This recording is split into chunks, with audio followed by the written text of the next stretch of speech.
noite. Olá a todos. Boa noite, empresários juniores. Enfim, gostaria de primeiramente agradecer a presença de todos que se encontram no auditório conosco, do nosso palestrante convidado e, é claro, das pessoas que também nos acompanham pelo nosso canal no live stream. Me apresentando, meu nome é Camila, sou presidente da Concentro, do Conselho, na verdade, no caso aí para essa gestão 2013, e eu meio que vou ser a mediadora aí dessa nossa primeira edição do SAC com vocês. Bom, eu acredito que vocês já devam saber como que é a nossa iniciativa do SAC, mas sempre é bom reforçar. É uma iniciativa que é promovida pela nossa Diretoria de Desenvolvimento, justamente com o intuito de disseminar e compartilhar o conhecimento mesmo entre as EJs da nossa rede. Nesse sentido, a gente sempre busca trazer, no caso, convidados externos que estejam inseridos no mercado para que possam agregar com essa experiência de mercado e o conhecimento técnico agregado até então pelos nossos empresários. E para a nossa inauguração aí de atividades ao longo do ano da federação, nós temos como primeira temática a ser trabalhada no nosso SAC a questão de vendas ativas. Como que surgiu a necessidade desse tema ser trabalhado com vocês? Bom, por meio dos diagnósticos que são feitos corriqueiramente pelas nossas diretorias de desenvolvimento, por meio das coordenadorias de análise e suporte e de conhecimento, foi identificado na nossa rede esse gap mesmo no que tange à estruturação de gestão de negócios das nossas EJs, de estruturação de vendas mesmo, de um posicionamento mais ativo das nossas empresas em relação ao mercado. Nesse sentido, a gente trouxe um convidado especial, um convidado externo, um colega assim, de Movimento Empresa Júnior, se é que eu posso dizer assim, que é o André. No caso, o André ele apresenta uma grande experiência nessa área mesmo de marketing, de gestão de vendas e de negócios, tendo iniciado a sua carreira nessa área na nossa empresa da rede, a DIM, tendo passado por outras grandes empresas, sendo consultor de negócios na VL, sendo, no caso, analista de portfólio, mídias da Unchan e agora trabalhando como executivo comercial da Rede Globo. Com certeza, ele é uma das pessoas mais indicadas para ajudar mesmo a gente a crescer nesse ponto e realmente a agregar com o conhecimento que ele apresenta até hoje. Antes de repassar a palavra ao André, eu gostaria só de reforçar mesmo algumas regrinhas básicas de estrutura mesmo do nosso SAC. Como eu já disse no começo, ele é transmitido pelo nosso canal no live stream, então as pessoas que estão nos acompanhando pelo canal também podem participar com envio mesmo de perguntas. No caso, é só ter registrado o seu login e enviar mesmo por inbox, na forma de mensagem, que a gente vai poder, no caso, ler as perguntas que forem enviadas ao final da edição. Bom, só reforçando mesmo, vamos evitar conversar e tudo mais, e realmente dar atenção aí para o nosso convidado da noite. André, eles são todos seus. Obrigado, Camila. Vou reforçar o agradecimento dela a todos que vieram aqui hoje, a todos que estão aí nas suas casas assistindo a essa apresentação em tempo real. Como a Camila falou, meu nome é André, André Timóteo, eu tenho 25 anos, estou na reta final aí do curso de administração na UNB, infelizmente ainda não sou formado, queria aqui falar que já era formado, mas a UNB me persegue até hoje. E a despeito disso, dentro do curso de administração da UNB, eu tive uma experiência fantástica com o Movimento Empresa Júnior, primeiro por meio da DIM, que é a empresa júnior do curso de administração da Universidade de Brasília. E posteriormente, participando também da Concentro, por um tempo curtinho, e aí depois indo para o mercado sênior, e aprendendo um pouquinho mais. O aprendizado já começou no curso de administração, depois na DIM, na Concentro, e hoje o meu intuito é trazer um pouquinho para vocês o que eu aprendi de vendas, e principalmente de venda ativa, nas empresas pelas quais eu passei. Então, resumidamente, eu vou primeiro, depois dessa apresentação sobre mim, falar um pouquinho sobre o que é venda. Depois disso, segmentar para o tema que é o foco dessa palestra, que é o que é uma venda ativa, as etapas de uma venda antes e depois o que é uma venda ativa, e depois trazer um pouquinho desse aprendizado prático para que vocês possam aplicá-los nas suas empresas hoje. É uma coisa que a gente sabe que acontece no movimento Empresa Júnior, e não é ruim, mas é fato, é que por estarmos dentro da faculdade, dentro da universidade, a maior parte das vendas que são realizadas, elas são vendas que a gente considera passivas, ou seja, os empresários, os empreendedores vêm até nós para consultar e recorrer aos serviços das empresas juniores. Hoje em dia, no entanto, no mercado de trabalho e na área comercial, na maioria das empresas, a venda passiva ela representa um percentual muito pequeno de tudo que é feito.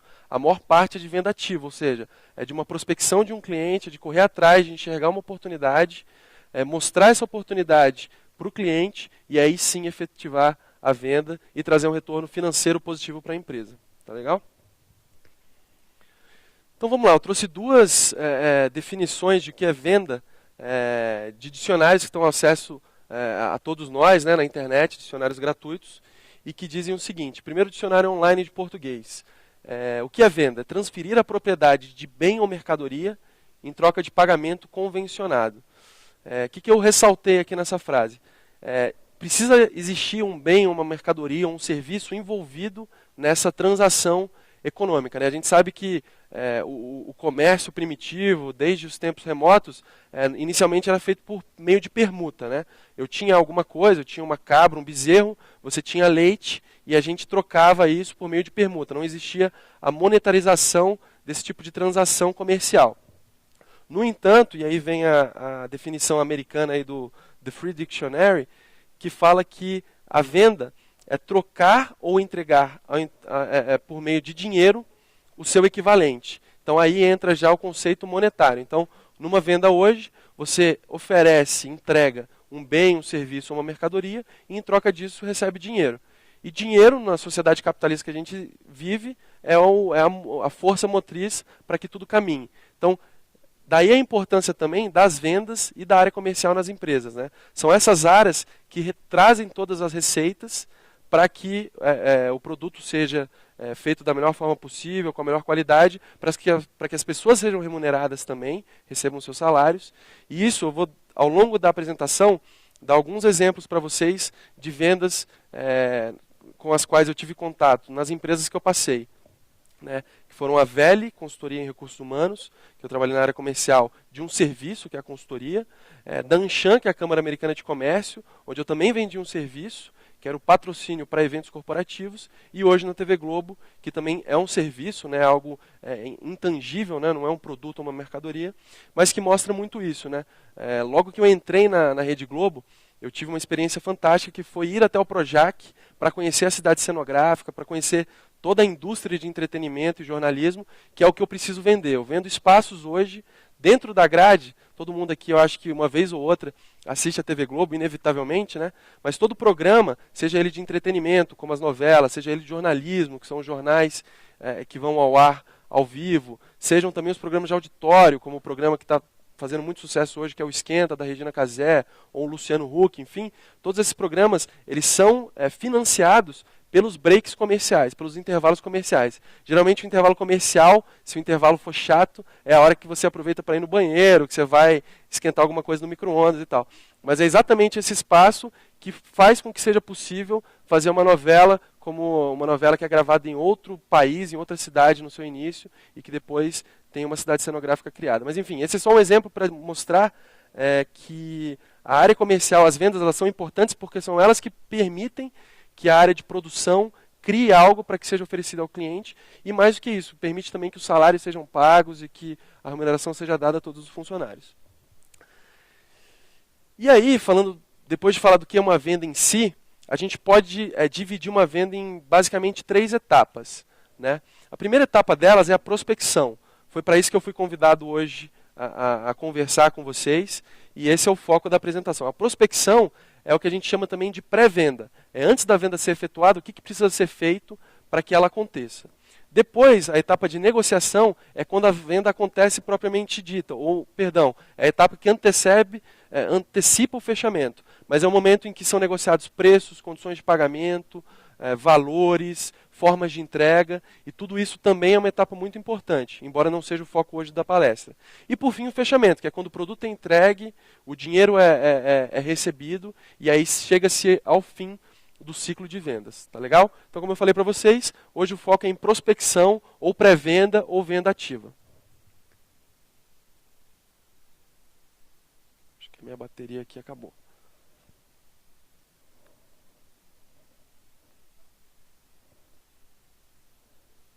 Tem que dar um clique aqui.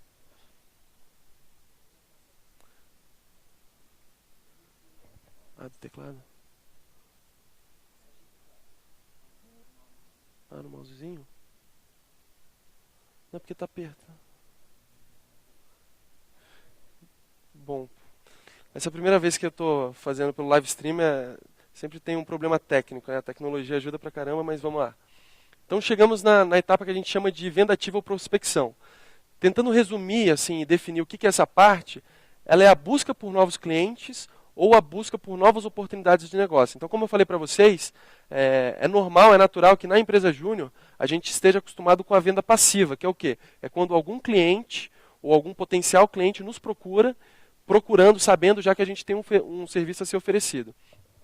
Mas, no dia a dia das áreas comerciais, das principais empresas hoje do Brasil e do mundo, é o comercial, é o vendedor que tem que vislumbrar uma oportunidade, que tem que ver um potencial cliente e aí ir até ele e trazer esse cliente e fazer a venda.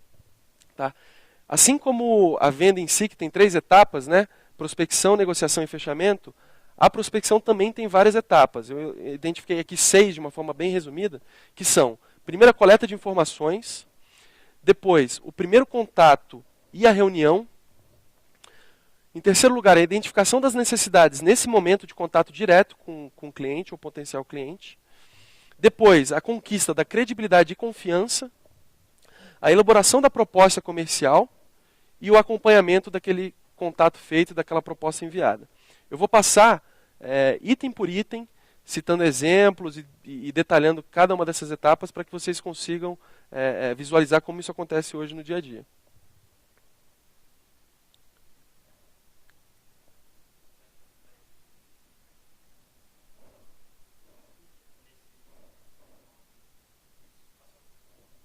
Então vamos lá. A primeira etapa é a coleta de informações. E essa é uma etapa que, felizmente, hoje está muito mais fácil do que há 10, 20 ou 30 anos atrás. A coleta de informações é o momento em que você, depois de ter o seu produto em mãos, você se pergunta: quem é que pode comprar?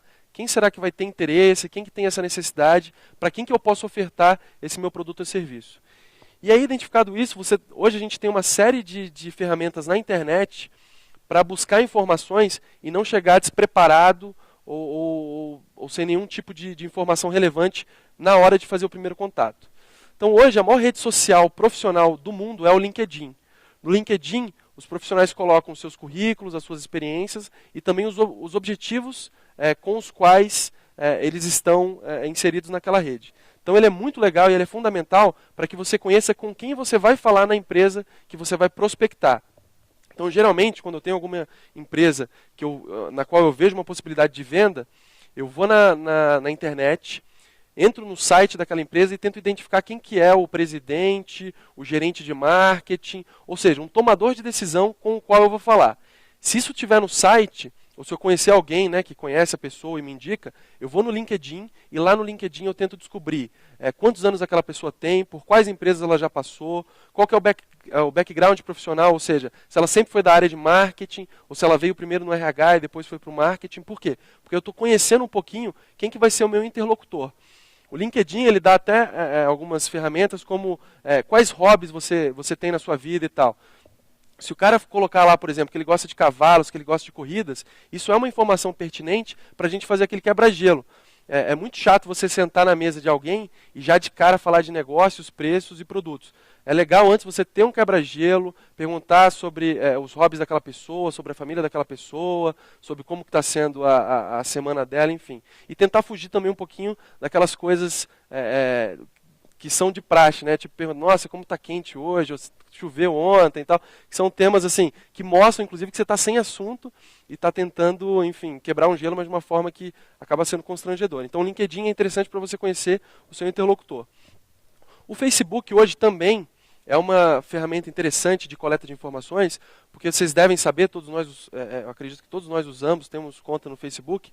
Hoje as fanpages, elas contam muito sobre a empresa, sobre as estratégias da empresa, as campanhas da empresa. E entrar no Facebook, curtir a fanpage e ler quais são as últimas publicações, quais são as promoções, as campanhas que estão sendo realizadas, é muito interessante também para você conhecer um pouquinho mais daquela empresa. Tá? O Twitter também tem sido utilizado por empresas, até mesmo para responder a questionamento de clientes, a reclamação de clientes. Então é uma ferramenta interessante também. E claro, o www e o site da empresa, né, que é onde você vê a história da empresa, os produtos, os tomadores de decisão. Então talvez eu coloquei em destaque ali o www porque é a fonte primária de informações, é onde você vai conhecer a empresa como um todo. Mas depois a gente pode se utilizar das redes sociais para coletar informações. Então, depois disso feito, você tem em mãos, seja na cabeça ou seja em papel, um dossiê da empresa que você vai prospectar. Esse é o primeiro passo. Agora eu sei com quem eu vou falar, eu sei a história dessa empresa, eu sei quais produtos ela vende, quem são os principais clientes, e aí eu vou chegar preparado para oferecer agora o meu produto. Por quê? Porque eu tenho um produto que eu acredito que vai atender as necessidades dele, mas eu preciso conhecê-lo melhor para saber se realmente o meu produto encaixa nas necessidades dele. Porque senão a sua venda fica uma venda de vendedores antigos, que é aquela venda de pressão, de tentar enfiar a goela abaixo a qualquer custo o seu produto, mesmo que ele não tenha nenhuma pertinência para o seu cliente. E aí o estereótipo que muitas pessoas ainda têm de que o vendedor é aquele cara chato, é aquele cara que fica te ligando o tempo inteiro, te enchendo o saco, enfim. Por quê? Porque é um cara que muitas vezes não conhece o seu potencial cliente e tenta vender picolé para esquimó, ou seja, algo que não tem pertinência, relevância nenhuma, só por vender. Beleza? Se tiverem qualquer dúvida, podem anotar aí, porque essa é uma etapa muito, muito importante. A etapa posterior à coleta de informações é o primeiro contato e a reunião propriamente dita. Tá? O primeiro contato, hoje, ele tem inúmeras maneiras de ser realizado, de acontecer. Ele pode ser por meio de um e-mail, você pode pegar no e-mail, no site da empresa, um e-mail de alguma pessoa e mandar um e-mail. Você pode adicioná-la no Facebook, você pode convidá-la para fazer parte da sua rede no LinkedIn. Mas, particularmente, o que até hoje é muito utilizado e é muito importante é a voz, é o contato telefônico. É você ligar na empresa, se apresentar, pedir para falar com aquela pessoa e no telefone ter o seu primeiro contato. Para algumas pessoas, e isso é normal, esse primeiro contato ele é um pouco embaraçoso, porque aquela pessoa ela não está esperando a sua ligação. Então, ir atrás dela, você pode pegar ela num mau dia em que ela está mal-humorada, que ela brigou com a esposa, que ela, enfim, bateu o pé na mesa, ela pode não estar bem naquele dia. Mas, querendo ou não, as pessoas dão muito mais importância e relevância para um contato telefônico, em que você se apresenta e coloca a sua voz, do que por um e-mail. Né? Muitos de nós ainda nem estamos trabalhando em nada e já temos um monte de spam na nossa caixa, já recebemos vários e-mails e não conseguimos atender a todos. Então, por isso o telefone ainda é uma ferramenta muito interessante para esse primeiro contato. E a ideia é se apresentar de uma forma breve, sucinta, e aí tentar angariar a sua primeira reunião. Dificilmente uma venda é feita por telefone num primeiro contato. Esse é o momento só de você chamar a atenção daquele seu potencial cliente, dizendo o seu nome, a sua empresa e a oportunidade que você tem. E mais uma vez, sem tentar usar clichês enfim, coisas que todo mundo sabe que não são verdadeiras. Né? Como eu tenho uma oportunidade única para você que se você não comprar agora, vai se perder. Enfim, esse tipo de clichê ele acaba afastando e não atraindo o seu potencial cliente. Então, o ideal é falar seu nome, falar sua empresa, e aí dizer a oportunidade que você tem e por que você acha que é relevante para aquele potencial cliente. E aí sim, já tentar marcar a sua primeira reunião. Uma outra estratégia legal para marcar a reunião não é deixar na mão da pessoa o sim e o dia, o local e o horário da reunião. Então, uma pergunta assim, você teria disponibilidade para me receber para uma reunião? Você dá todo o poder de decisão para as mãos daquele potencial cliente. E aí, mais uma vez, se ele estiver mal-humorado, muito corrido ou muito ocupado, a tendência é que ele fale não. Não tenho disponibilidade, obrigado, tchau. Agora, se você faz uma pergunta mais incisiva, do tipo, a gente está numa quinta-feira, né? Segunda-feira, às 14 horas, é um bom momento para eu te visitar?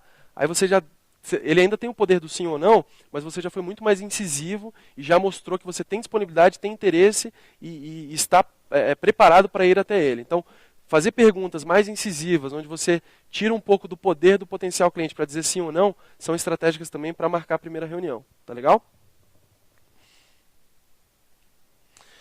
Depois disso, chega a hora H, né? O momento crítico, que é quando a pessoa te disse sim, marcou com você um horário, um local, um dia, e você foi até ele apresentar o seu produto. Né?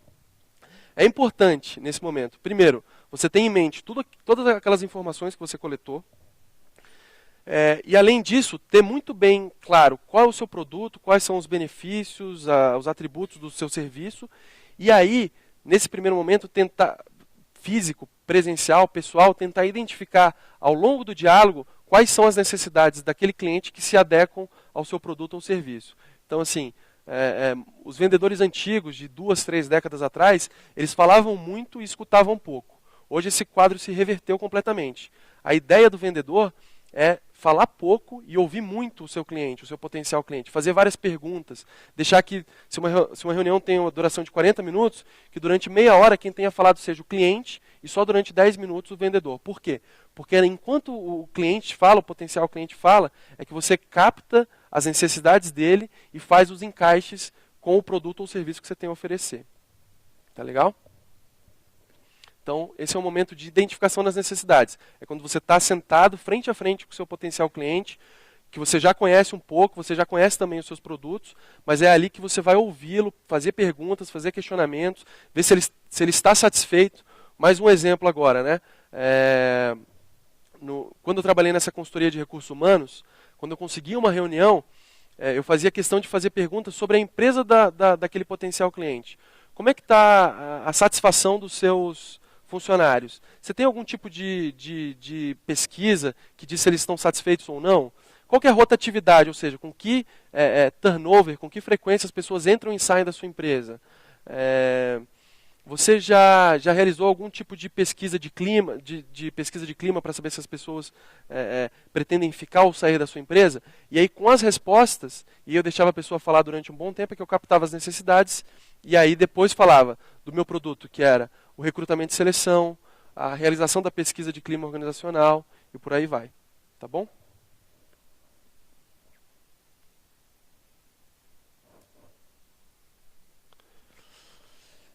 Então, isso feito, ou seja, depois de ter ouvido bastante, é que você tem que, enquanto vendedor, enquanto executivo comercial, durante a reunião, passar, depois de ouvir bastante, um pouquinho de credibilidade e confiança, né? E aí, existem várias formas de se passar isso. Uma coisa muito importante hoje no mercado de trabalho é a questão da aparência, né? Você estar vestido adequadamente junto ao seu potencial cliente é muito importante. E quando eu falo adequadamente, não é necessariamente terno e gravata sempre para os homens ou terninho para as mulheres. Muitas vezes hoje na Globo, eu faço visitas a clientes que estão em cidades satélites, mas têm grandes lojas de construção civil, faculdades, enfim. E nem sempre essas pessoas têm na sua cultura o traje terno e gravata, no caso de homens, ou terno para as mulheres. Então, mais uma vez, a importância daquela primeira etapa, que é coletar informações e tentar ver se aquela empresa tem um espírito mais jovem, ou se ela tem um espírito mais tradicional, mais conservador. E aí, para passar credibilidade e confiança, se vestir de forma adequada. Além disso, o conhecimento do seu produto também é algo muito importante. Se você não tem... a primeira lição de casa é você conhecer muito bem aquilo que você está vendendo. Porque aí na hora que você for, depois de reconhecer as necessidades, oferecer o seu produto, você vai passar aquilo com tanta confiança e com tanta crença que o seu interlocutor, a pessoa que está te ouvindo, vai acreditar no que você está falando, né? E, por fim, o tratamento que você vai dar depois daquele primeiro momento, que é o momento da reunião. E aí entra a etapa que é a elaboração da proposta. A proposta, ela é a formalização de tudo aquilo que foi conversado na reunião. Então, algumas pessoas têm a memória muito boa de decorar, de relembrar tudo que foi discutido e depois formalizar aquilo na proposta. Outras pessoas fazem anotações durante a reunião. Por quê? Porque a proposta, ela não pode ser um blá blá blá, ela não pode ser um documento de 5, 10 páginas em que você está enchendo linguiça. Você tem que pegar aquelas informações que são relevantes com aquilo que foi discutido e aí sim apresentar para o seu cliente, né?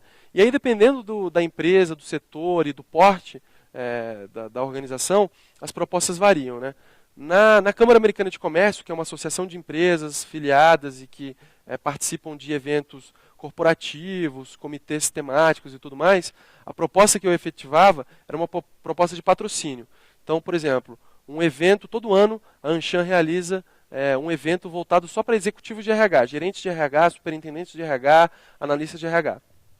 Esse evento, que tem um público bem definido, que são pessoas ligadas à área de recursos humanos, era muito atrativa para alguns outros segmentos, como, por exemplo, consultorias de recursos humanos, escritórios de advocacia que trabalham com direito trabalhista, né?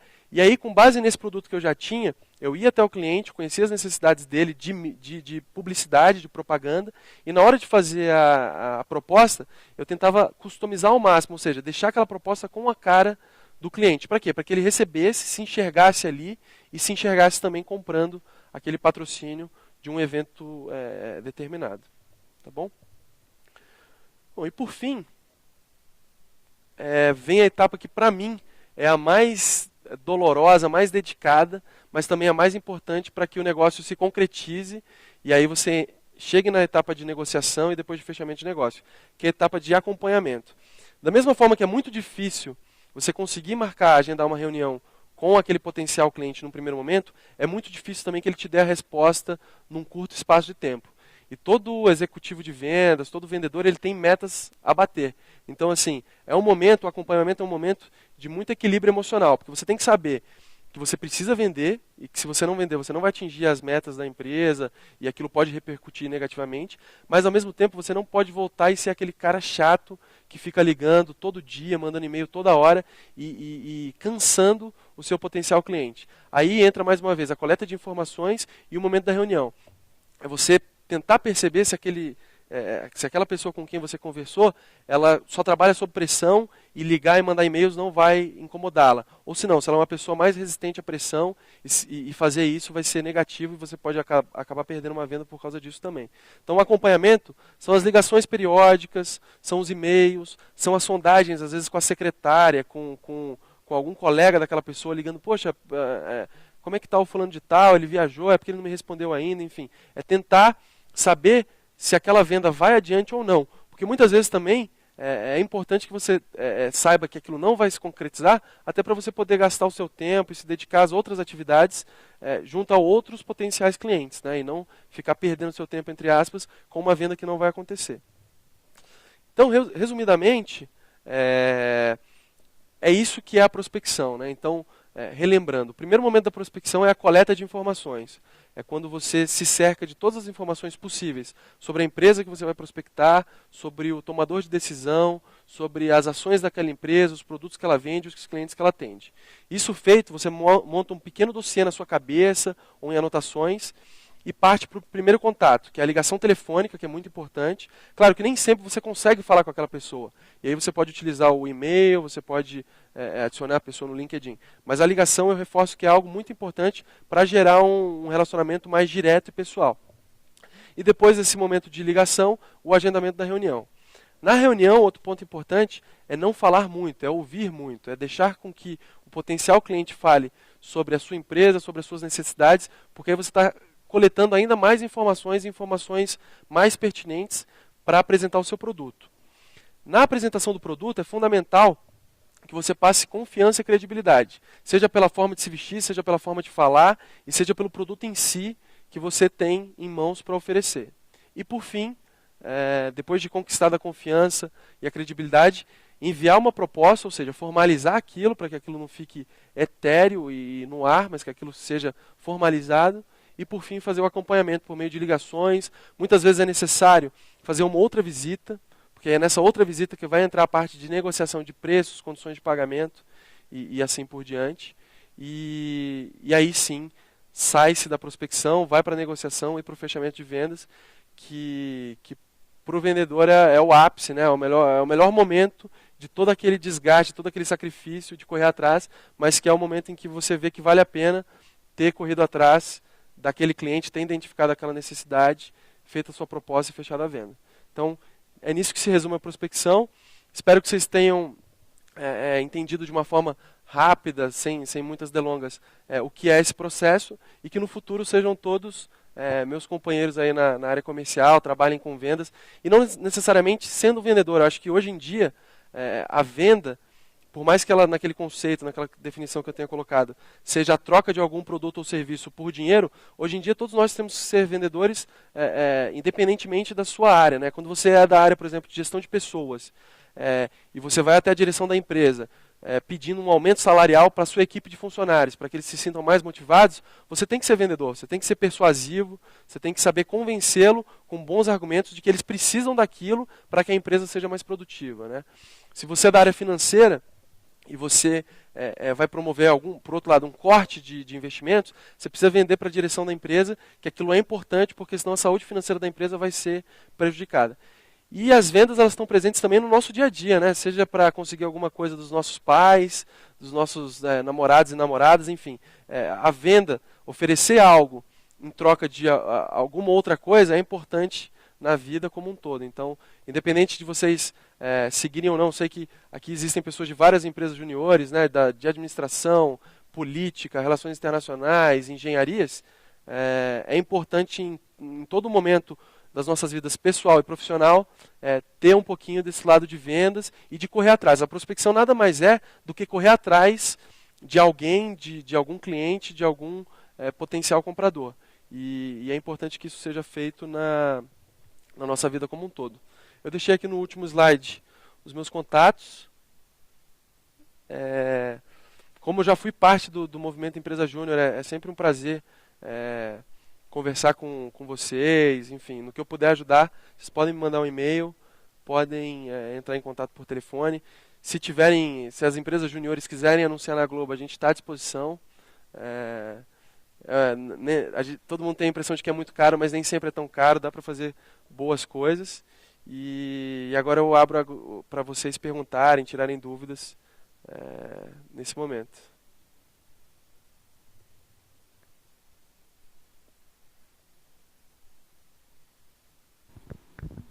Bom, gostaria de agradecer, no caso, a nossa palestra que a gente teve com o André. Eu acho que foi bastante esclarecedora.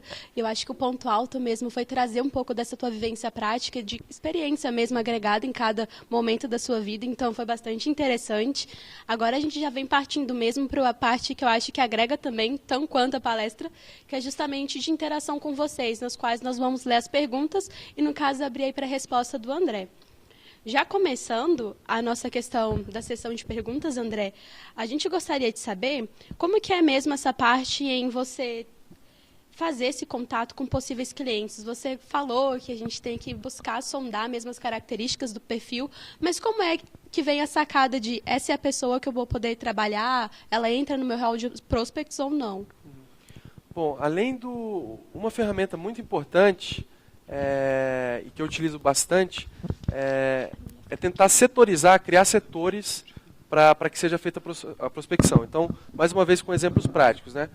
Enquanto eu trabalhava numa empresa de consultoria de recursos humanos, eu busquei identificar aquelas empresas que, pelo seu porte, internamente não conseguiriam fazer todas as etapas de RH, que são recrutamento e seleção, pesquisa de clima, plano de cargos e salários e assim por diante, né? Empresas maiores, elas têm todo um departamento de recursos humanos que faz cada uma dessas etapas. Empresas médias ou menores, elas não têm condições de fazer tudo isso. E aí, por meio do porte, eu segmentava. Então, empresas muito grandes, eu não prospectava, empresas médias e menores, eu prospectava para isso. Na Anshan, por outro lado, a segmentação era realmente pelo setor de atuação e o público que eu tinha num determinado evento. Então, eu citei para vocês o evento de recursos humanos. Naquele evento, todos os gerentes de RH, analistas de RH, enfim, todas as pessoas ali estavam relacionadas a RH. E aí eu tentava pensar quais empresas precisam falar com executivos, pessoas de RH. São consultorias de RH, são escritórios de advocacia que trabalham com direito trabalhista, são empresas de ticket refeição, ticket alimentação. E aí, com base no público daquele evento, eu tentava trazer empresas que estivessem interessadas em falar com aquele público. E hoje na Globo acaba sendo realmente uma setorização econômica mesmo. Então, a gente tenta identificar quais são os mercados que precisam fazer anúncios e aí parte atrás daqueles que ainda não estão anunciando. Então, por exemplo, quem já viu Globo Esporte, DFTV e Jornal Hoje, viu que é um bombardeio de concessionária de veículos. Por quê? Porque aquele momento é um momento em que muitos homens estão assistindo aos gols da rodada, às notícias, e a gente tem essas informações, né? O Ibope ele permite que a gente visualize quem que é o público que está assistindo a um determinado programa. Então, como eu tenho vários homens assistindo a esse programa, eu corro atrás das concessionárias de veículos, que são o sonho de consumo dos homens. É claro que mulheres também compram carros, enfim, mas homens compram. Então, com base nisso, eu sei que concessionárias são interessantes e eu tenho um produto que é o horário do almoço para oferecer. Agora, no meio do ano, as faculdades têm vestibular agora no meio do ano. Então a gente vê todas as faculdades que já anunciam e vai atrás delas para que elas anunciem novamente. E o argumento é, se você não anunciar, o seu concorrente vai anunciar, você não vai vender matrícula e vai ter uma dificuldade financeira. Aquelas que não anunciam, o argumento é o mesmo. Olha, aqui em Brasília, né, para quem está aqui e conhece, o UniCeub, o IESB, a Unieuro, todas essas faculdades estão anunciando. Se você não anunciar, sua marca não vai ser conhecida e você também não vai efetivar matrículas, né? E por aí vai. Então, acho que o segredo para, antes de ter aquela sacada, é esse cliente que eu vou prospectar, que eu vou coletar informações, é tentar segmentar. E aí vai variar da empresa, né? Seja pelo porte da empresa, pequena, média ou grande empresa, seja pelo segmento de atuação, concessionários de veículos, faculdades, empresas de saúde, ou seja, como no caso que eu exemplifiquei aqui da Anshan, pelo público de um evento, tentar também criar setores ligados àquele produto ou serviço que você tem em mãos. Obrigada, André, pela resposta. Nós recebemos aqui uma outra pergunta do Michel, da FEGESC, muito nessa área mesmo de segmentação do mercado. E, no caso, ele perguntou mesmo qual sugestão você daria no sentido de elencar mesmo esses critérios para que eles pudessem fazer essa filtragem de potenciais clientes, sendo eles uma EJ de engenharia e, no caso, tentando, exercer produtos e serviços dentro dessa área. Legal. Então, para o EJ, eu acho que pelo menos na atual conjuntura do movimento Empresa Júnior no Brasil, os nossos principais clientes são realmente pequenos empresários, empreendedores, com algumas exceções de grandes empresas que utilizam-se dos nossos serviços, né? Por que são as pequenas empresas que compram os serviços da Empresa Júnior? Primeiro porque o nosso preço é um preço, né? O preço da Empresa Júnior ele é bem mais competitivo do que as empresas seniores de mercado. Segundo porque são empresários que, por serem empreendedores, por estarem começando, eles também precisam muito de conhecimento. E eles associam a empresa júnior com o conhecimento da universidade. O que é verdade, né? Toda empresa júnior tenta buscar a parte prática, mas usufrui também da parte teórica e acadêmica. Então, para uma empresa júnior, eu acho que a primeira dica para se segmentar é buscar empresas de pequeno porte, né? Empresas recém-abertas, ou que já tem um tempo de abertura, mas não tem tanto potencial econômico para contratar grandes consultorias, e aí já fazer o primeiro filtro. O segundo filtro para essa empresa de engenharia é identificar aquelas empresas que precisam desse tipo de serviço de consultoria em engenharia. Então, se for um curso de engenharia civil, buscar quais são as pequenas construtoras ou empreiteiras da minha região, né? Se for uma empresa de júnior de engenharia ambiental, quais são as pequenas empresas que precisam de consultoria ambiental com as quais eu posso atuar? E aí, depois disso, né, depois dessa pesquisa, primeiro por porte e depois por segmento, partir para a busca na internet dos dados, dos proprietários, da história da empresa, dos produtos e serviços.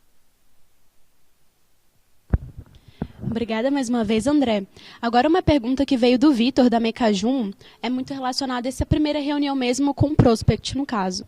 Ao ligar ou entrar em contato com o potencial cliente, já devemos ter um produto ou podemos desenvolver um futuro produto para o cliente? Porque hoje a Mecajum trabalha com projetos, na maioria das vezes, personalizados. Estamos desenvolvendo alguns projetos de prateleira. Então, pelo que eu consegui perceber aqui, né, da pergunta, é justamente essa dificuldade de já chegar na primeira reunião tendo um produto de prateleira estruturado ou ainda trabalhando mesmo com essa ideia de diagnósticos personalizados para cada cliente. Eu acredito que o primeiro contato telefônico não seja o momento ideal para se apresentar já um produto feito, né? Acho que nesse primeiro momento, a Mecajum, se eu não me engano, é uma empresa de engenharia mecânica, né, de mecatrônica, perdão. Então, como ele mesmo disse, existe, por ser uma consultoria em mecatrônica, existe a necessidade de conhecer muitas informações para se criar um produto customizado. Então, a dica nesse caso é, no primeiro contato, dizer que essa empresa, que é a Mecajum, oferece soluções em mecatrônica. E que aquela empresa foi identificada, foi mapeada como um potencial cliente, e aí sim tentar a reunião. Mas realmente, a customização, o oferecimento do produto, nesse caso, isso é muito comum em qualquer tipo de consultoria, né? A consultoria ela é um produto, um serviço rico em conhecimento, rico em informações, e ele geralmente não serve como prateleira. Embora você possa ter ele um pouco desenhado, mas a venda dele em si ela é muito customizada, você precisa de muitas informações. E só olhando o site, só olhando o Facebook, o Twitter da empresa, é muito difícil conseguir customizar um produto e já oferecê-lo de antemão. Então, a minha dica é que num primeiro contato telefônico não seja oferecido um produto específico, mas sim uma solução num determinado segmento. Nesse caso, aqui quem fala é o... Qual o nome aqui quem fala é o Vitor, da Mecajum, que é uma empresa de mecatrônica, e a gente oferece uma série de soluções nesse segmento que podem ser interessantes para a sua empresa.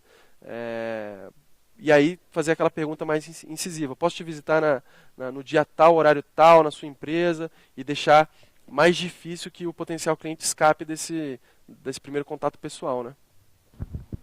Excelente, obrigada, André. Agora a gente recebeu uma pergunta, no caso, do Diego, da FEGESC, que é qual a relevância de um contato informal para a venda de um serviço ou produto e como lidar nessas situações. O contato informal, às vezes, ele é mais efetivo do que o contato formal, né? Quando ele fala como contato informal, eu imagino que seja, por exemplo, já conhecendo aquela pessoa, né, ou sabendo quem ela é, às vezes num restaurante, num banco, numa festa, enfim, em algum lugar que foge um pouco daquele ambiente formal e profissional, abordar essa pessoa, mas de uma forma muito suave, comentar sobre a sua empresa ou o seu serviço. Ela é efetiva porque a pessoa ela não está tão travada, tão fechada como ela está num ambiente de trabalho, pela correria, pelo estresse do dia a dia. Mas, por outro lado, ela tem que ser muito cautelosa também, para que você não pareça ser muito invasivo, né? Imagina que você não conhece uma pessoa, você é um empresário, não conhece aquela pessoa, e aquela pessoa chega já te abordando e falando um monte de coisa da sua empresa, da sua vida e tal. Aquilo pode ser assustador também. Então, o ideal é que você busque um melhor momento. O networking, que hoje é tão comentado, é muito bom também, porque o networking ele permite que dentro da sua rede de contatos alguém conheça aquela pessoa com quem você vai falar. E aí chegar sendo apresentado por uma pessoa, por um amigo em comum, abre muito mais portas do que esse confronto direto de uma pessoa que nunca te viu e que já recebe um bombardeio de informações sobre a sua vida ou sobre a sua empresa e às vezes está ali para descontrair também, está ali para relaxar, né? Então, eu acho que o contato informal ele é legal, ele pode render frutos, mas ele tem que ser muito cauteloso e de preferência com alguma pessoa intermediando e fazendo a apresentação para que ele não pareça ser tão invasivo e ao invés de atrair, afaste, afugente aquele potencial cliente, né? André, a gente recebeu aqui uma pergunta do João Vitor, da Ecoflow, que é como realizar a etapa de coleta de informações para clientes que sejam pessoas físicas e se há alguma diferença com relação às pessoas jurídicas. A pessoa jurídica, por ser uma empresa constituída, geralmente ela tem uma estrutura e uma burocracia muito maior. Então, às vezes é mais difícil você chegar até o tomador de decisão com uma pessoa jurídica do que com uma pessoa física. A pessoa jurídica, às vezes, ela tem uma secretária, ela tem um colega de trabalho, enfim, dificilmente alguém fornece o celular daquela pessoa porque aquilo é uma informação sigilosa e pessoal. Então, eu acho mais difícil com pessoa jurídica, porque você tem que passar por vários degraus e por várias pessoas até chegar na pessoa com quem você realmente quer falar. Já com a pessoa física, não. A pessoa física, se você conseguir o contato dela, de alguma forma, é o contato pessoal dela, é o celular dela, é o telefone de casa, enfim. Ou então é algum conhecido que a conhece. Então, com a pessoa física, por não ter essa estrutura formal de empresa e toda essa burocracia, a pessoa física ela pode ser mais acessível. Por outro lado, por ser também não ter uma empresa constituída, talvez ela não seja tão profissional, não esteja tão atenta às necessidades que ela tem e que você pode oferecer. Então, como tudo na vida, são trade-offs, né? Existem benefícios e facilidades e dificuldades em cada um desses casos. Eu acho que no caso da pessoa jurídica, a maior dificuldade é que você pode ter várias pessoas ou várias etapas até conseguir falar com a pessoa-chave. E o benefício é que, por ser uma empresa, ela já está mais estruturada, ela está mais organizada e ela vai ver mais valor no seu produto. E a pessoa física ela é mais acessível, esse é um benefício, mas talvez ela não seja tão profissionalizada ou tão ciente das suas necessidades como uma empresa jurídica. André, a gente recebeu aqui uma pergunta do Lucas, do Maringá Júnior, ele é coordenador de negócios, e a pergunta dele é: qual é o principal interesse dos empresários em patrocinar os eventos do MEG sobre a sua perspectiva? Bom, o principal benefício é realmente o benefício social e institucional ligado à marca da empresa, né? Então, patrocinar um movimento que preza pelo empreendedorismo, por colocar em prática a teoria que a gente vê na faculdade, e E por si só, como eu falei, como as empresas juniores atendem a pequenas empresas, pequenos negócios, tem esse caráter social também de fomentar o mercado e profissionalizar o mercado, desde empresas de pequeno porte, associar a marca de uma grande empresa ao movimento Empresa Júnior é muito legal institucionalmente, socialmente falando, né? E a gente sabe que algumas empresas realmente apostam nessa questão social. Tem uma plataforma ambiental, social e uma verba destinada para esse tipo de ação, né? De patrocínio, de apoio e de suporte a movimentos sociais, empreendedores e até mesmo ambientais. Então acho que o maior benefício para uma empresa em patrocinar um evento ligado ao MEG é transmitir essa preocupação social junto aos seus consumidores e clientes, porque a gente sabe que, no fundo, ele está fazendo aquilo porque ele acredita, mas também porque ele espera que aquilo tenha um retorno em imagem positivo e alavanque as suas vendas, alavanque os seus negócios. Então, a gente tem que ter muito clara essa relação de mercado, que é uma relação capitalista e é uma relação necessária. Mas o maior benefício é esse, é trazer para a sua marca uma visão mais institucional, mais social, apoiando um evento do MEG. Já a pergunta aqui do Felipe Chaves, da Facto, é no sentido de, após marcar mesmo a primeira reunião com o prospect, o que é crucial levar para essa reunião? Já conhecendo a carência dele, é importante já apresentar uma proposta nesse contato inicial? Não, na primeira reunião, deve-se evitar apresentar uma proposta já feita. O que você pode apresentar é como a gente estava discutindo. Talvez alguns produtos mais abrangentes, mais genéricos. Cases de sucesso também são muito legais de se apresentar numa primeira reunião. Falar o que você já fez com um atual cliente que deu muito certo, às vezes um cliente do mesmo segmento, do mesmo porte daquela empresa. Contar um case de sucesso é muito interessante, mas apresentar já uma proposta formal, com valores, formas de pagamento, isso deve ser evitado, até porque a gente discutiu isso aqui. É muito difícil que você já chegue sabendo exatamente o que aquela empresa ou pessoa precisa. Então o ideal é que num primeiro momento você conte cases de sucesso, negócios que já foram feitos e alguns produtos mais de prateleira, mais genéricos que você tem e que poderiam ser interessantes, feitas as devidas adaptações enfim, adaptações e mudanças para aquele cliente específico, para que o seu projeto, para que o seu serviço seja um serviço customizado e não um serviço de prateleira, né? Uma commodity. Obrigada mais uma vez, André. O Michel da FEGESC trouxe mais uma pergunta para você. Na sua opinião, como oferecer então essas soluções para o cliente, você sendo uma EJ politécnica, né, que congrega vários cursos no caso, e como apresentar mesmo essas soluções, sendo que elas estão difundidas em mais de uma área, por exemplo? Nesse caso, é uma empresa então que congrega vários cursos da faculdade, né, tem vários serviços a serem oferecidos. Nesse caso, é interessante, e eu tenho visto que muitas EJs têm feito isso, criar realmente um portfóliozinho bem simples, uma cartilha, algo que você possa entregar para o cliente no momento da reunião e que diga, resumidamente, quais são todos os serviços que podem ser prestados, né, para que nenhum dos cursos, nenhuma das soluções fique desprestigiada. Mas, como a gente discutiu aqui, isso tem que ser bem resumido, isso tem que ser bem atrativo, e é durante a reunião que você vai coletar as informações necessárias para depois oferecer aquela solução mais necessária e importante para aquele cliente. Então, nesse caso, a dica que eu acho que a gente poderia deixar é ter algum tipo de cartilha, algum tipo de folheto, algum panfleto que, de uma forma resumida, traga tudo que aquela empresa pode oferecer, mas só depois de conhecer as necessidades, do primeiro contato presencial, pessoal, mandar já uma proposta, aí sim, mais detalhada, mais customizada para o cliente. Certo, então. Já a Thaís Faria enviou uma pergunta para a gente sobre a fidelização de clientes.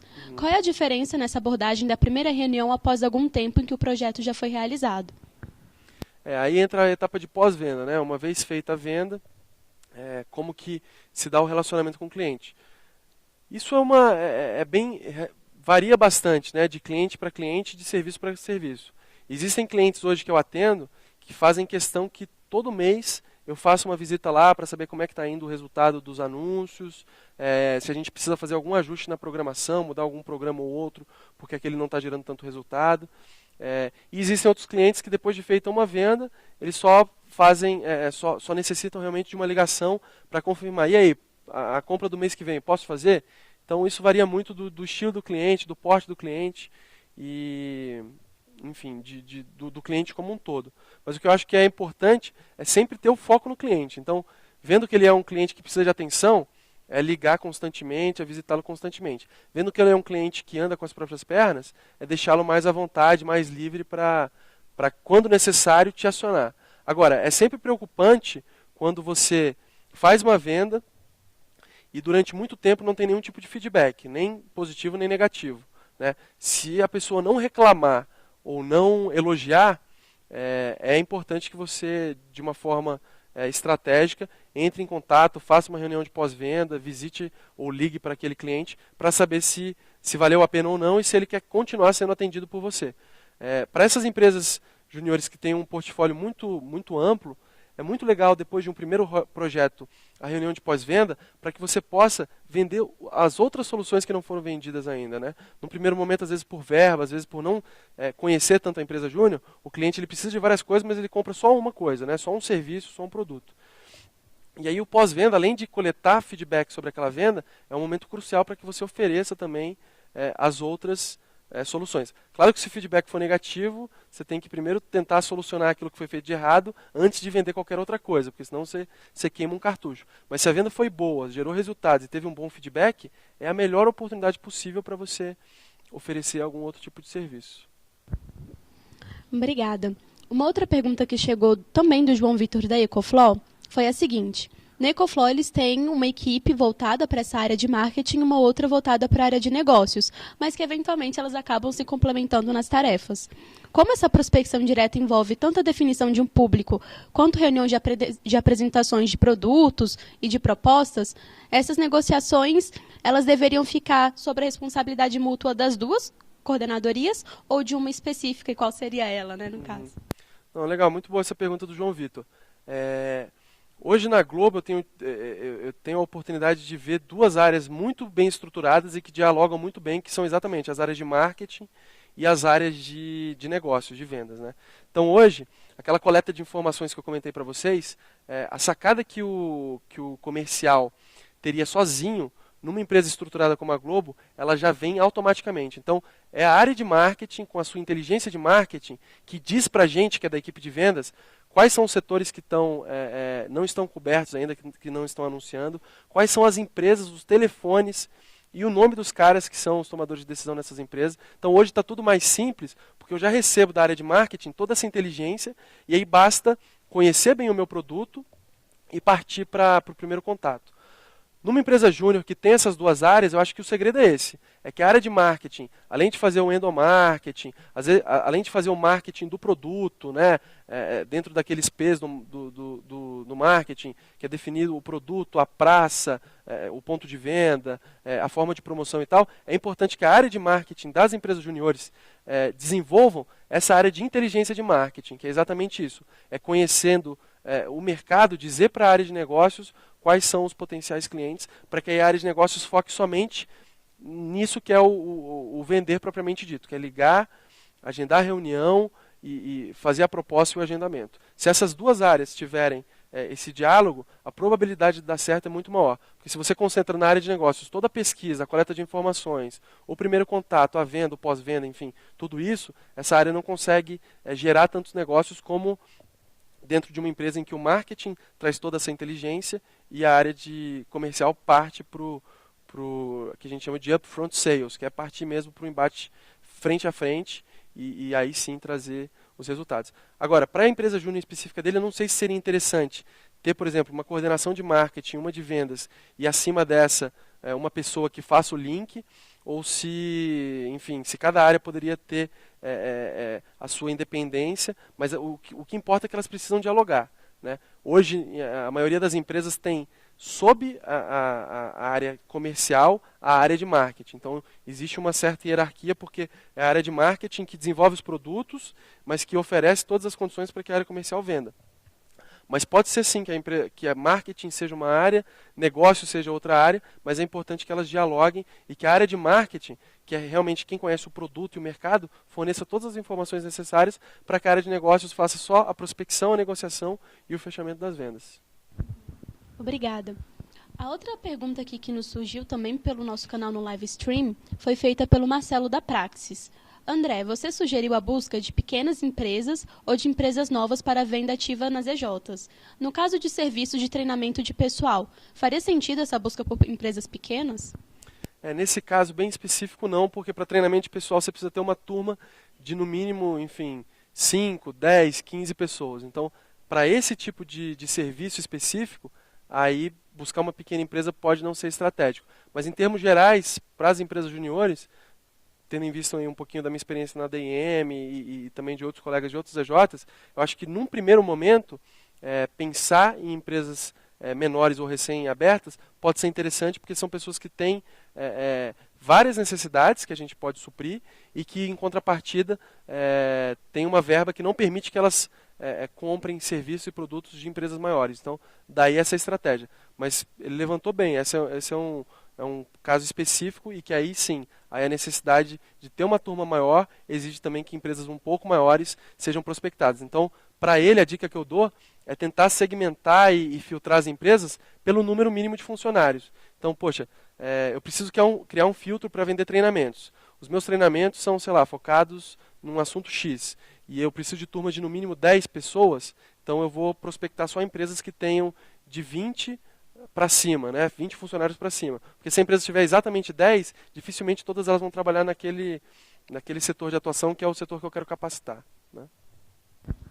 A pergunta do Paulo da Mecajum foi, André, ao apresentar uma proposta formal, como que deve ser feito esse acompanhamento junto ao cliente e, principalmente, né, como manter o cliente interessado em fechar o negócio sem ficar estabelecendo contatos de forma exaustiva? Eu queria ter a resposta para isso, mas ainda não tenho. Mas acho que a primeira forma de acompanhamento, geralmente a proposta ela é enviada por e-mail, né? Você vai, faz a reunião, volta, elabora uma proposta e manda ela por e-mail. Uma boa dica de uma forma bem sutil, ter certeza de que aquele e-mail chegou. A gente sabe que hoje em dia muitos e-mails caem na caixa de spam, alguns e-mails a pessoa abre no celular, não dá tanta relevância e depois acaba não vendo na sua caixa de entrada, né? A gente está numa sociedade digital multiplataforma. Eu odeio ver celular eu odeio ver e-mail no celular, porque geralmente eu vejo e falo, não, amanhã eu respondo, e aí eu esqueço de responder, né? Aconteceu isso várias vezes e às vezes quando eu vejo que o e-mail é importante eu nem abro para que eu chegue no outro dia no meu computador e faça a resposta. Mas a primeira dica é depois de enviar a proposta, se em 1, 2, 3 dias o cliente estiver silencioso quanto a isso, não falar nada, dar uma ligadinha e com a seguinte desculpa, não, eu liguei só para saber se chegou aí na sua caixa de mensagens, porque das últimas vezes que eu enviei a proposta eu estava com um problema no servidor, enfim. Tentar encontrar uma forma de saber se aquilo chegou, tá? Tendo chegado, tentar também de uma forma sutil perguntar quanto tempo ele vai precisar para discutir aquilo internamente e tomar uma decisão.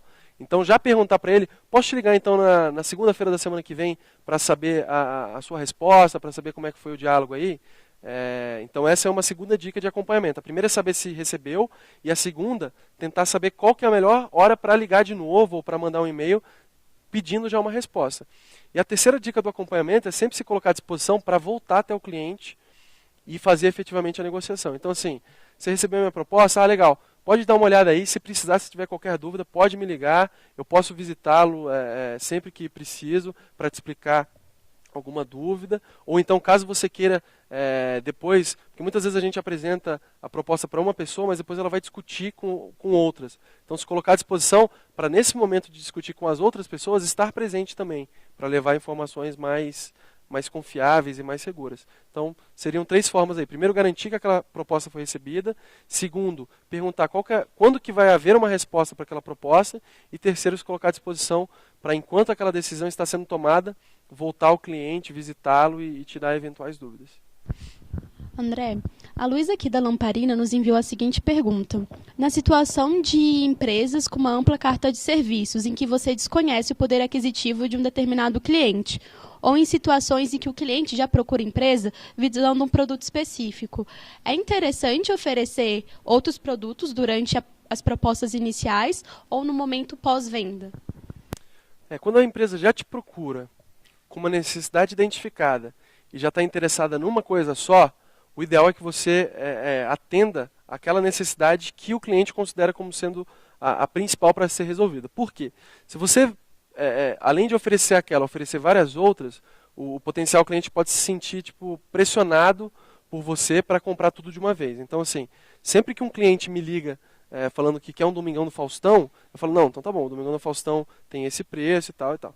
Depois disso, aí ele compra, ou então antes de comprar, se ele deixar uma abertura, e eu identificar que talvez outro programa seja interessante para ele, aí é depois de uma abertura dada, ou depois da venda feita, que eu ofereço algum outro tipo de serviço. Por quê? Porque o cliente, e a gente tem que ser humilde nesse ponto, né? O cliente conhece o negócio dele muito melhor do que a gente.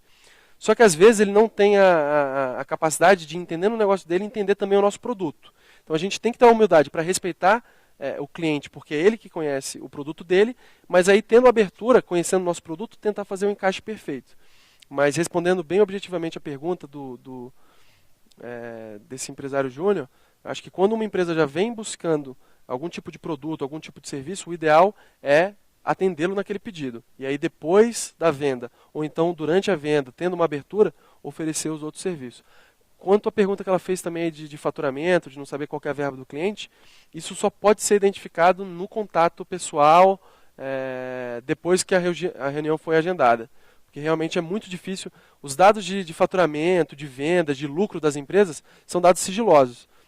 Às vezes a gente pode até ter uma noção, acho que aquela empresa tira um dinheiro suficiente para pagar esse projeto. Mas é bom que na reunião você sinta isso de uma forma bem delicada também. Dificilmente se você perguntar para um cliente qual que é o seu faturamento, qual que é o seu lucro, ele vai responder, porque aquilo é uma informação sigilosa.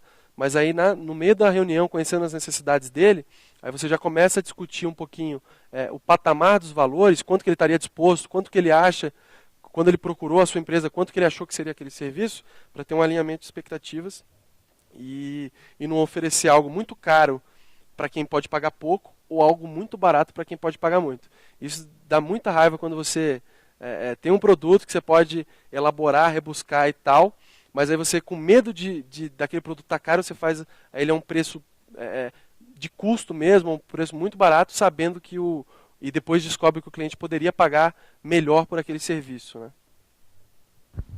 André, o Marcos da Pupila Audiovisual trouxe a seguinte pergunta. O que é possível e recomendável fazer quando o cliente demonstra insegurança na venda?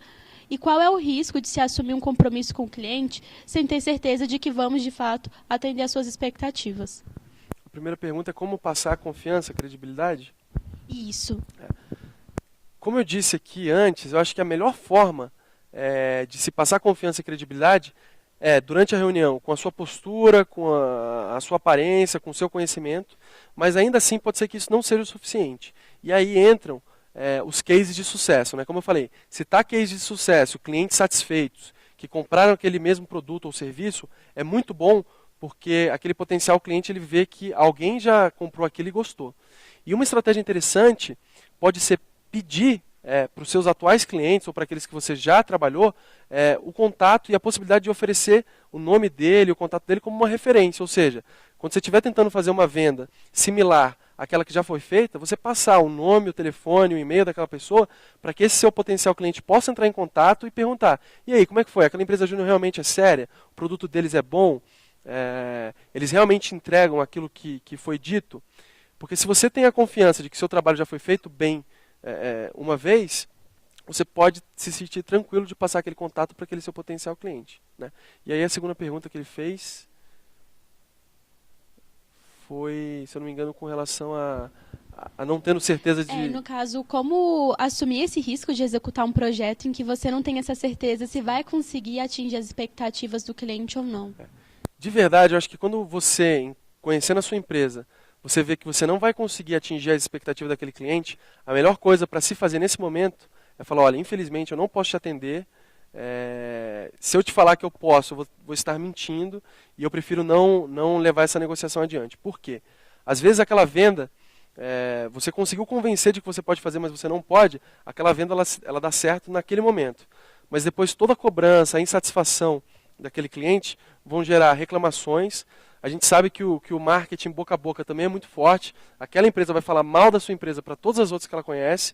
E aí aquela pequena venda que você fez, que gerou um negócio naquele momento, vai deixar de gerar vários outros depois. Então, acho que a partir do momento que a empresa júnior não se sente capaz, né, de atender uma demanda muito complexa, O ideal é que ela seja sincera e não efetive aquela venda, porque se ela efetivar, ela não vai atender as expectativas do cliente e aquilo vai gerar toda uma insatisfação e uma série de consequências. Agora, o legal de vocês estarem no movimento Empresa Júnior é que vocês estão numa rede de empresas capacitadas e que muitas vezes oferecem serviços complementares. Um dos projetos que eu executei na DIM, na época eu era consultor de marketing na DIM, foi um projeto em parceria com a Praxis. A gente precisava fazer uma pesquisa de mercado para um cliente X e a gente viu que seria muito importante fazer grupos focais e ter um pouquinho do entendimento da psicologia do consumidor. Era um lançamento de um produto e o cliente ele queria ver se aquele produto seria aceito. A gente tinha toda a parte de marketing dentro da DIM, mas a gente não tinha tão bem desenvolvida essa questão da psicologia do consumidor, da realização e condução do grupo focal. E aí foi quando a gente entrou em contato com a Praxis, elaborou uma proposta conjunta e aí ofereceu para o nosso cliente algo completo e que aí sim poderia atender às expectativas dele. Se a DIM tivesse vendido sozinho aquele projeto, o projeto não teria sido bem sucedido e aquele cliente teria ficado insatisfeito e provavelmente teria falado mal da DIM para quem ele conhecesse. Como a gente buscou uma parceria junto à Praxis, a gente conseguiu entregar. Então, eu acho o seguinte, se você não tem condições, o ideal é que você não faça. Agora, se você tiver uma equipe de parceiros, de empresas juniores, que podem te ajudar a entregar aquilo, aí essa é uma alternativa para que você faça a venda, mas ao mesmo tempo não frustre, né, o seu cliente. Uma pergunta que a gente recebeu da Mecajum foi: no mundo das EJs, tendo em vista a alta rotatividade dos membros, como você acha que seria a melhor forma de introduzir essa ideia da prospecção e da venda ativa na própria estratégia de gerência do conhecimento dentro da EJ e no próprio planejamento estratégico para que haja um continuismo de trabalhos nessa área? A primeira coisa que é importante é o seguinte: algumas empresas juniores hoje não precisam da prospecção, não precisam da venda ativa. Às vezes a venda passiva já consegue ocupar todos os membros da empresa, todo mundo está alocado em projeto, todo mundo está trabalhando, e aí criar uma área de negócios para prospecção só vai sobrecarregar ainda mais a equipe, né, toda a empresa, e vai fazer com que aquele produto entregue não seja tão bom. Então, acho que o primeiro ponto é esse, é identificar: a minha empresa júnior precisa de prospecção, precisa de venda ativa? Se precisar, ou seja, se hoje tem várias pessoas que não estão realizando projetos, não estão ativas na empresa, aí eu vejo a importância de se criar essa cultura e talvez essa área de negócios voltada para a prospecção. Uma pergunta que a gente recebeu do Lucas, da Estrátegos, é: André, você falou sobre as diferenças na abordagem de vendas entre pessoas físicas e jurídicas. E no caso de abordagem para órgãos do governo, você já teve algum tipo de experiência nessa situação?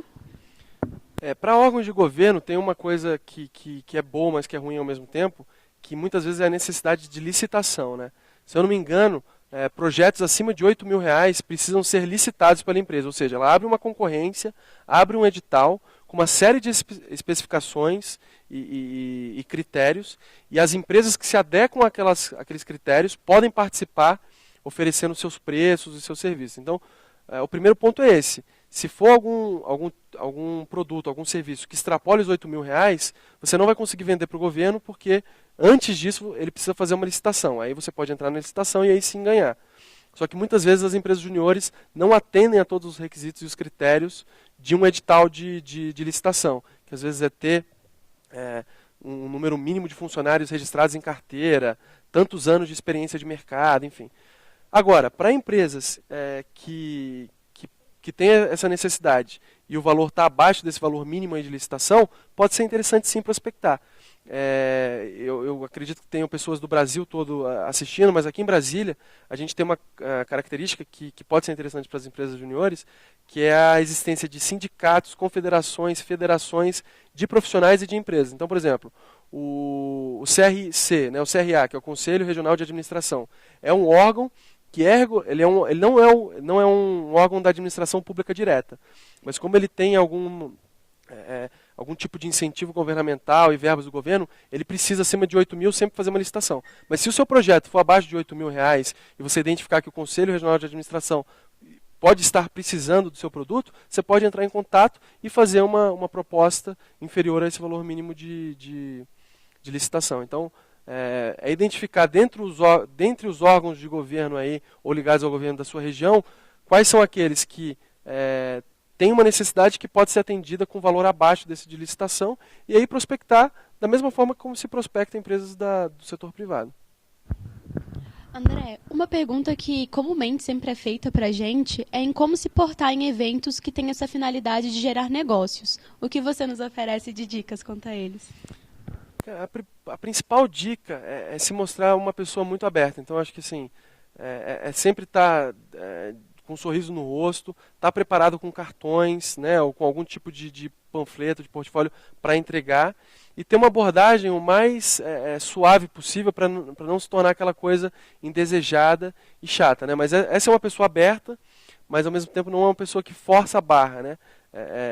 Ver quem são as pessoas que estão ali realmente para fazer negócios, se apresentar, cumprimentar, entregar um cartão, e aí sim tentar depois, né, na troca de cartões, depois marcar uma reunião, ligar com mais calma, para não ficar forçando a barra literalmente ali. Eu já participei de alguns eventos desses, que as pessoas chegavam, era um evento de 2 horas, durante 2 horas uma pessoa pegou alguém para a crise e ficou falando 2 horas durante o produto ou a empresa dela. Aquilo acaba ficando desgastante, então o ideal é que você seja rápido, objetivo, troque um cartão, se mostre aberto, e aí depois parta para uma reunião profissional dentro do escritório, dentro do ambiente de trabalho, que é o momento propício para se negociar propriamente dito, né? Muito foi falado aqui no nosso encontro mesmo sobre essa etapa de prospecção dentro da área de vendas ativas. No caso, abordando um passo um pouco mais à frente. Como que é esse processo de negociação do valor de um projeto com o cliente? Na negociação, uma coisa muito importante é o seguinte: as pessoas, a gente, as empresas, elas têm a tendência de sempre pedir descontos, né? Ninguém compra, dificilmente você compra uma coisa pelo valor inicial dela. Então, assim, no momento de negociação, uma coisa que é importante é sempre você ter uma margem para você poder reduzir o seu preço. Por que eu falo isso? Às vezes a empresa júnior, no intuito de vender o seu projeto da forma mais eficaz e rápida possível, ela chega com o seu valor mínimo, seu valor de custo, em que, assim, se ela baixar 5, 10% daquilo, ela vai ter uma dificuldade imensa, ela não vai conseguir, enfim, ela vai ter uma dificuldade financeira mesmo para realizar o projeto. Então, eu sempre sugiro que no momento da negociação, você já comece com uma margem, não porque você está querendo enfiar faca, ou enfim, mas para que você dê a liberdade do seu cliente, do seu potencial cliente, em barganhar e negociar os valores. Por outro lado, essa margem não pode ser muito grande. Porque assim, se eu chego para um projeto dizendo que ele custa R$8.000 na minha proposta, e depois da negociação, na verdade ele custa, sei lá, R$2.000, e no final eu vendo ele por R$3.000, eu dei um desconto de R$5.000. Um desconto de R$5.000 fica assim, evidente que aquele, ou que eu sou louco e estou vendendo uma coisa que eu não vou conseguir entregar, ou então que eu já cheguei querendo enfiar a faca no meu cliente e que aí ele conseguiu reduzir bastante. Eu sempre dou um exemplo, por exemplo, se você vai comprar um carro, aí você chega na concessionária e o carro é 40 mil. Se você sair da concessionária comprando ele por R$5.000, você pode ter certeza que aquele carro vai quebrar antes mesmo de você virar a esquina. Porque assim, se o preço dele era 40 e ele foi vendido por 5, é porque ele não tem tudo aquilo que um carro de 40 mil tem que ter, né? Então, a mesma coisa para a venda de qualquer projeto, para qualquer serviço. Você tem que ter ali em mente qual que é o seu valor mínimo, colocar uma margem não muito grande, mas não muito pequena, para que você dê a chance do seu potencial cliente em barganhar. E uma outra coisa fundamental é o seguinte: nunca dê desconto sem que ele seja solicitado. Ainda existem essas pessoas que sem pedir desconto elas compram. Se elas comprarem sem desconto, ótimo, né? Melhor para a empresa porque ela tem uma margem ali de negociação melhor. Então, se o cliente pedir desconto, é importante dar o desconto para que ele se sinta parte ali da negociação, porque a partir do momento que você chega e você só tem um preço e ponto final, aquilo não é uma negociação, é uma imposição, uma ditadura, né? Então é importante que na negociação exista essa flexibilidade de desconto mesmo, mas essa margem ela não pode ser muito, muito grande para que você não saia prejudicado ou para que você não mostre realmente que você chegou com um valor muito acima daquilo que você poderia cobrar inicialmente. André, muito já foi levantado em algumas questões anteriores, mas realmente é visível assim algumas dificuldades entre as empresas juniores de realmente já apresentar na cartela de serviços os famosos produtos, né, de prateleira já bem estruturados e definidos. Para esses casos, o que você sugere nessa tentativa de inserir novos produtos no mercado? É uma pergunta difícil, né? Eu acho que, como eu falei, o ideal é que no site da empresa júnior no panfleto, no folhetim, constem os principais produtos, né, de uma forma bem resumida e bem atrativa. Agora, a criação do produto ou de novos produtos, a customização, realmente é algo que só pode ser feito depois de se conhecer melhor as necessidades do cliente, ou seja, depois da reunião presencial, em que você coleta mais informações. Então, realmente, a dica é essa, é ter algo bem resumido, bem genérico, e depois da reunião conseguir identificar a melhor forma de atender aquela necessidade. Bom, André, a gente conversou sobre empresas que trabalham com essa estrutura de uma coordenadoria de marketing, uma outra de negócios, uma assessorando o trabalho da outra.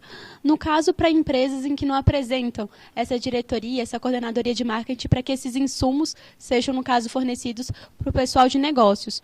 Como, no caso, identificar esses possíveis clientes no mercado? Bom, quando não existe essa área de marketing ou de inteligência de marketing que cria essas informações e dá esse suporte para a área de negócios, aí a área de negócios tem que fazer um pouquinho de tudo, né? Então, nesse caso, a área de negócios tem que ter esse momento de investigação, de coleta de dados, de coleta de informações, e depois disso fazer o trabalho em si de vendas, que é fazer o primeiro contato, negociar, enfim. Então, quando não existe essa área de marketing que fornece esses insumos, a própria área de negócios tem que saber coletar esses dados. Ainda nesse sentido, então, para que haja venda ativa, necessariamente precisa ser feita uma pesquisa de mercado previamente ou não? Não necessariamente uma pesquisa de mercado, né? Até porque uma pesquisa bem estruturada, ela pode ser cara, ela pode demandar muito tempo. Mas o que é preciso é ter alguém dentro da empresa, seja ele na área de marketing, seja na área de negócios, alguém que antes de fazer qualquer tipo de prospecção, colete informações e dados sobre a região, sobre o cliente, sobre o proprietário ou o tomador de decisão da empresa, mas não é preciso uma pesquisa de marketing, é preciso uma coleta de informações, desde a mais simples até a mais complexa. Uma pesquisa de mercado é uma coleta de informações, mas bem complexa, bem estruturada. Entrar no site da empresa, no Facebook, e no LinkedIn é uma coleta de dados também, mas muito mais simples e mais rápida. E já agora, avançando um pouco mais nesse processo, tendo considerado o negócio fechado e o projeto executado, no que você sugere, por exemplo, que seria esse processo de construção de uma metodologia de pós-venda? O pós-venda ele é fundamental, como eu disse, primeiro para que você colete feedbacks e saiba o que foi bem feito, o que foi mal feito, até para que você possa tentar corrigir o que for mal feito e para os próximos serviços não cometer os mesmos erros, como também para fazer uma nova venda, né? Para vender uma outra solução do seu portfólio. Uma metodologia de pós-venda é algo difícil de se estruturar numa palestra, porque assim, o CRM ele é uma forma de estruturação de pós-venda, que é o gerenciamento do relacionamento com o cliente, né?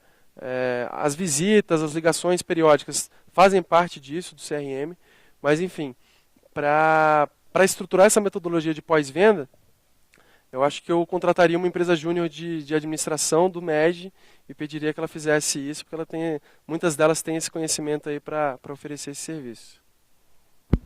Obrigada, André. Mais um aviso para os que estão nos acompanhando no nosso canal no live stream, para os que estão presentes no auditório conosco, nós já estamos encerrando a nossa lista de perguntas, então os que ainda estão interessados em conversar um pouco mais com o André, por favor, escrevam e me passam para que a gente possa acrescentar aqui. Mas já usando um pouquinho desse tempo, né, de perguntas e trabalhando ainda nessa área de um contato pós-venda, como seria a estruturação, por exemplo, dessa colheita de feedback, como estruturar alguns critérios dessa possível conversa, né, depois do projeto tendo sido executado com o cliente? É interessante que haja essa coleta de feedbacks, tanto de uma forma mais informal, quanto também de uma forma mais formal e estruturada. Muitas empresas hoje, elas aplicam questionários, não questionários muito longos também, porque um questionário muito longo ele é cansativo e a taxa de respostas é muito baixa. Mas um questionário simples perguntando sobre a qualidade das pessoas que atenderam aquele cliente, a qualidade do serviço, os resultados efetivos que foram gerados depois daquela consultoria, depois daquele projeto. É necessário e é legal que a empresa júnior, conhecendo o seu produto e a sua equipe, crie um pequeno questionário mais formal, seja ele enviado por e-mail ou fisicamente, para que a empresa responda e de uma forma mais institucional e formal desse feedback até para que ele seja armazenado na empresa, guardado, discutido e melhorado. Então, para encerrar esse nosso bate-papo contigo, André, uma última pergunta é mais no sentido de que, excelente, agora a gente já sabe prospectar os nossos clientes, nós temos uma ideia de como se portar nas reuniões de negociação, e estamos rumo, é claro, para fechar o negócio na próxima reunião, mesmo de contato com o cliente. O que você sugere, no caso, nessa reunião, em como apresentar o que realmente diferencia a gente das outras concorrências dentro do mercado? Acho que o primeiro apelo muito forte das empresas juniores é o que a gente já comentou anteriormente, que é estar ligado a uma instituição de ensino acadêmica, né? Diferentemente das outras empresas, as empresas juniores elas têm um apoio do corpo docente da faculdade, da universidade, pessoas que acompanham aquele projeto e que é um diferencial com relação à concorrência. Um outro diferencial, mas esse não deve ser o principal, é a questão realmente do custo dos projetos, né? Como a maioria das empresas, se eu não me engano todas, não remuneram os seus empresários juniores, um custo grande, que é o custo de remuneração, de salários, de bônus e tal, não precisa ser repassado para o custo do projeto. Além disso, como o empresário júnior ele não tem tanta experiência de mercado, ele não tem também condições de colocar um preço sobre o conhecimento dele tão grande, porque ele não tem tanto conhecimento, e conhecimento é fruto de experiência. Então, eu acho que o primeiro apelo muito legal é a questão de que toda empresa júnior está vinculada a uma universidade, a uma faculdade, e tem professores e pessoas do corpo docente acompanhando aquele projeto. Isso é importante que realmente exista, não seja só um argumento de venda. E o segundo ponto é que, como uma empresa júnior não tem tantos custos como uma empresa convencional, ela também não precisa repassar todos esses custos para o produto ou serviço que ela está vendendo. Então esse é um outro argumento bom para se destacar com relação à concorrência.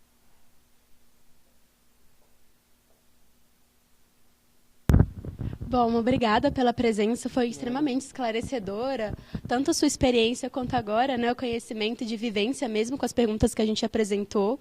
Só ressaltando, muito obrigada pela presença não só do André, mas também de todos que estão aqui no auditório com a gente, que nos acompanharam com perguntas tão excelentes quanto pelo nosso canal no live stream.